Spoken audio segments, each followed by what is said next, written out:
Il s'agit de l'histoire d'un homme de Dieu dont j'ai lu le livre. Écoutez ce qui se passe. Cet homme de Dieu demande au Seigneur de lui donner une femme. Et il mentionne certaines caractéristiques. Un jour, il rencontre une demoiselle. Dieu lui dit que cette femme était la femme de sa vie. Bien évidemment, il se marie, mais après, il divorce. Bien qu'à l'heure actuelle, ils se soient remis ensemble, ça m'a quand même poussé à me poser quelques questions. Seigneur, c'est toi qui as dit à l'homme de Dieu que c'était cette femme qu'il avait vue, la femme de sa vie.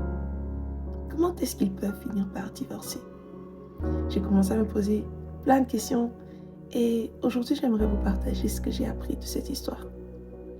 C'est que les amis, il y a la part de Dieu et il y a la part de l'homme. Lorsque Dieu nous donne des choses, il est de notre responsabilité d'en prendre soin. Guys, Dieu peut vous donner un très bon travail. Mais si vous n'en prenez pas soin, vous allez finir par le perdre. Dieu peut vous donner une très belle personne, une très bonne femme, un très bon homme. Mais si vous n'en prenez pas soin, vous allez finir par perdre cette personne. Après, vous allez dire, mais Seigneur, c'est toi qui m'avais dit que cette personne était bonne pour moi. Oui, cette personne était bel et bien bonne pour vous, mais vous n'en avez pas pris soin. Et voilà que maintenant, vous avez perdu cette personne. Aujourd'hui, j'aimerais vraiment nous encourager à prendre conscience du fait qu'il y a la responsabilité de Dieu et il y a aussi notre propre responsabilité.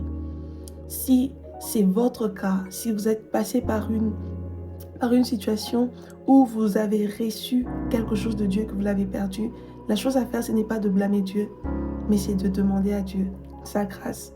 Parce que notre Dieu est un Dieu de compassion, notre Dieu est un Dieu miséricordieux. Quand on a perdu quelque chose, il y a toujours un moyen de la récupérer. Et ça, c'est par la grâce de Dieu. Priez, demandez à Dieu de vous restaurer, demandez à Dieu de vous accorder une autre opportunité. Et cette fois-ci, prenez son soin. Que le Seigneur vous bénisse et qu'il vous bénisse abondamment.